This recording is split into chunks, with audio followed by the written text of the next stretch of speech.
sagradong lugar, at mula roon sa Jerusalem ay umakyat siya sa ikapitong kalangitan kasama si Anghel Gabriel upang tanggapin ang kapahayagan hinggil sa pagdarasal at ilang bahagi ng Quran, na kung kaya gano'n na lamang kahalaga ang lugar na ito sa mga mananampalataya. وَقَفَّيْنَا عَلَى آثَارِهِمْ بِعِيسَى ابْنِ مَرْيَمَ مُصَدِّقًا لِمَا بَيْنَ يَدَيْهِ مِنَ التَّوْرَاةِ وَآتَيْنَاهُ الْإِنْجِيلَ فِيهِ هُدًى وَنُورٌ وَمُصَدِّقًا لِمَا بَيْنَ يَدَيْهِ مِنَ التَّوْرَاةِ وَهُدًى وَمَوْعِظَةً لِلْمُتَّقِينَ. At sa kanilang mga yapak aming ipinadala, sabi ng Allah, si Isa, tinatawag na Jesus na anak ni Maria, pinatototohanan ang Taura na naunang dumating kaysa sa kanya.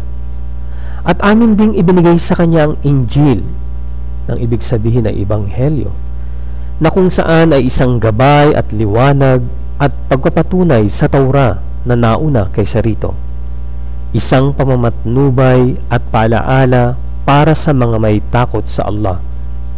Banal na Quran, 5 kabanata na ang talata ay 46. Ganito ang pagkilala at pagpaparangal ng banal na Quran kay Jesus na anak ni Maria, na sa katuruan ni Jesus at sa katuruan ng mga propeta, ang tawag sa kanilang mga ipinahayag na katuruan ay relihiyong Islam.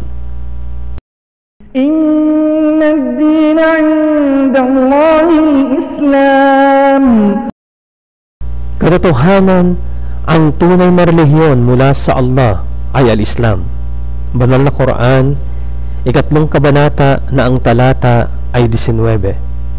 Ito ang pagkapatotoo na iisa lamang ang dinalang katuruan ng lahat ng mga propeta at sugo, relihiyong Islam.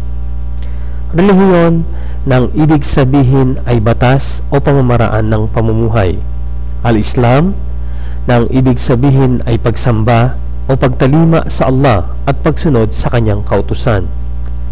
Relihiyong Islam ng ibig sabihin ay batas o pamamaraan ng pamumuhay na nababatay sa pagsamba o pagtalima sa Allah at pagsunod sa kanyang kautusan.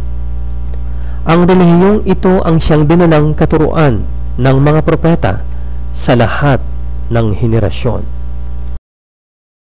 وَإِذْ أَوْحَيْتُ إِلَى الْحَوَارِيِّينَ أَنْ آمِنُوا بِي وَبِرَسُولِي قَالُوا آمَنَّا وَاشْهَدْ بِأَنَّنَا مُسْلِمُونَ. At ng aking inihayag, sabi ng Allah, sa Al-Harawiyon, ibig sabihin sa mga disipulo ni Jesus, na maniwala sa akin at sa aking sugo. Kanilang sinabi, naniwala kami at tumitistigo na kami ay mga Muslim. Banal na Quran, 5 kabanata na ang talata ay 111.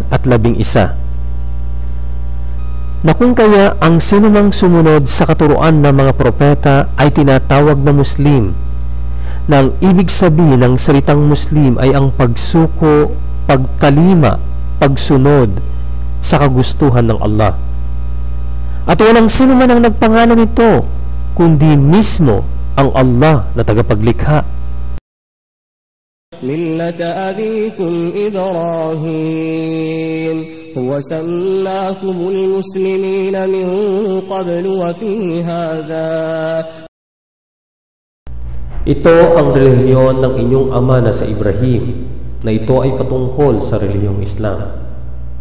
Walang sinuman kundi siya, nang ibig sabihin ay ang Allah, ang siyang nagpangalan sa inyo ng mga Muslim, pareho noon at sa Quran na ito.